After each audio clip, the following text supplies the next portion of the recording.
جو field marshal ہیں سید عاصم منیر، ان کی میڈن ملاقات ہوئی، پہلی ملاقات امریکی صدر سے، اور جس ملاقات کے فوری بعد انہوں نے کہا تھا کہ جو پاکستان کے فیلڈ مارشل ہیں ہی از اے گریٹ جنرل، اور ان کی انڈرسٹینڈنگ پاکستان کے فیلڈ مارشل کی ایران کے بارے میں بہت زیادہ ہے، اور وہ ایران کو زیادہ بہتر سمجھتے ہیں. اور فیلڈ مارشل سید عاصم منیر کو جو ایک بہت ایج حاصل ہے وہ یہ کہ جب وہ during the course of his service, وہ جب BGMI تھے تو ان کی بہت ڈیپ پینیٹریشن تھی ایران کی IRGC کے اندر، ان کا 1-to-1 انٹریکشن بھی تھا، اور ان کے پاس بڑی ڈیپر انڈرسٹینڈنگ ہے ایران کی جو پاور ہیرارکی ہے اس کے حوالے سے بھی، اور ایران کی ڈیسیجن میکنگ اور ان کی سینسٹیوٹیز کے حوالے سے بھی. لہٰذا اس پورے معاملے کو اگر پاکستان کی طرف سے کسی نے بہت افیکٹولی ہینڈل کیا ہے تو وہ فیلڈ مارشل سید عاصم منیر ہیں، اور ان کو اس بات کو، ان کی اس کیپیبلٹی کو اب دنیا اکنالج کر رہی ہے. منیف صاحب بتائیے گا کہ پاک ایران تعلقات پر خلیجی ممالک اور دیگر طاقتوں کی جانب سے کیا آپ سمجھتے ہیں کس طرح کا رد عمل آ سکتا ہے؟ دیکھیے اس کو اپریشیٹ تو ہر کوئی کر رہا ہے، ماں سوائے چند جو اسپوائلرز کے جی.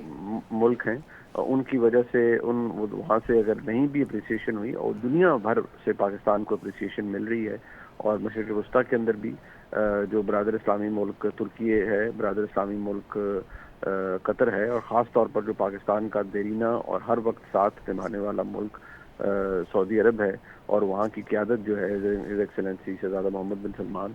جو پاکستان کی پوزیشن ہے اور اہمیت ہے اسی کو مد نظر رکھتے ہوئے انہوں نے پاکستان کے ساتھ ایک میوچل ڈیفنس ایگریمنٹ کیا ہے. پاکستان اسٹریٹجکلی، ڈپلومیٹکلی اور ملیٹریلی اللہ تعالیٰ کے بہت کرم اور فضل سے بہت مضبوط پوزیشن میں ہے. جو ہمارے لیے اب کنسرننگ پوائنٹ ہے وہ پاکستان کی معیشت ہے، جو اس وقت بھی اس کے حالات دگرگوں ہیں، اور اس کو ایک درست سمت کے ساتھ ساتھ درست اقدامات کی بھی ضرورت ہے، جو میں سمجھتا ہوں کہ شاید ان ڈپلومیٹک ڈیولپمنٹس کی وجہ سے اکنامک ڈویڈنڈ بھی انشاءاللہ اس کو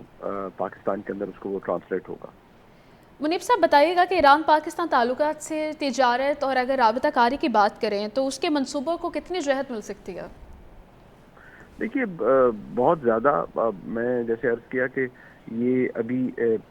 پریمیچور ہوگا کہ ہم پوائنٹ بائی پوائنٹ چیزوں کو ہائی لائٹ کریں، لیکن یہ ضرور ہے کہ ایک برادر اسلامی ملک کے ساتھ جب آپ مشکل وقت میں کھڑے ہوتے ہیں، اور خاص طور پر جب وہ خود اس چیز کو اکنالج کریں،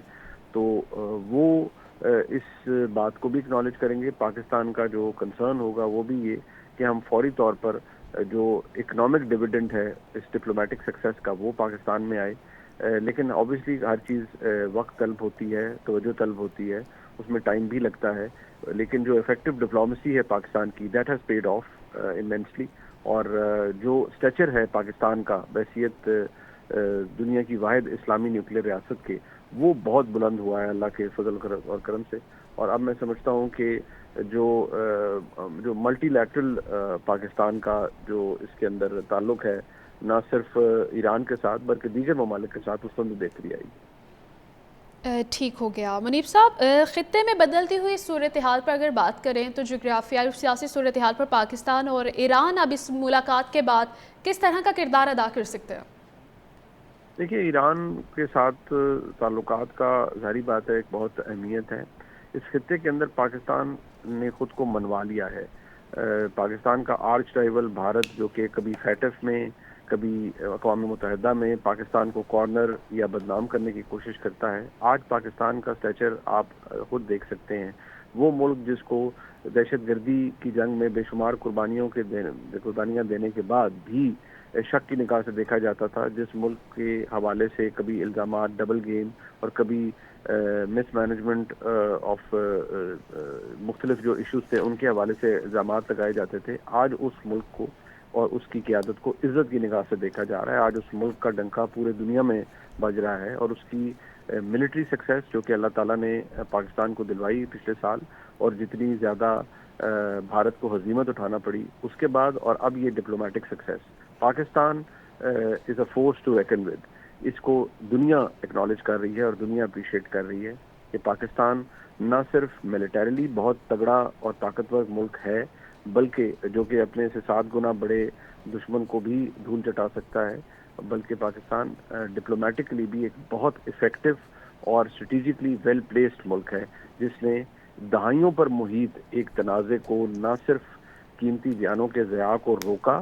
بلکہ ایک سیز فائر ایگریمنٹ کروایا، پھر ایک میمورینڈم آف انڈرسٹینڈنگ کروایا اور اب ایک فریم ورک ترتیب دلوایا ہے. اور بہت ایسے مواقع ہے جہاں پر لگتا تھا کہ بریک ڈاؤن ہو گیا ہے تعلقات میں یا نیگوسیشن میں، پاکستان نے اس کو بھی ٹائملی ریپیئر کیا اور اسٹیئر کیا ٹورڈز دا رائٹ ڈائریکشن.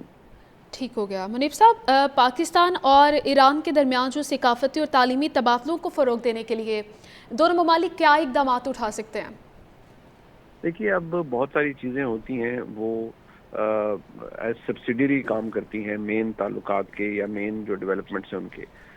چاہے وہ ثقافت سے متعلق ہو، چاہے تعلیم کے میدان میں ہو، چاہے معیشت کے میدان میں ہو، چاہے وہ ڈیفنس کوآپریشن کے میدان میں ہو.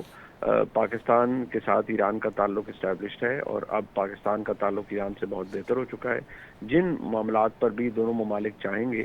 وہ میں سمجھتا ہوں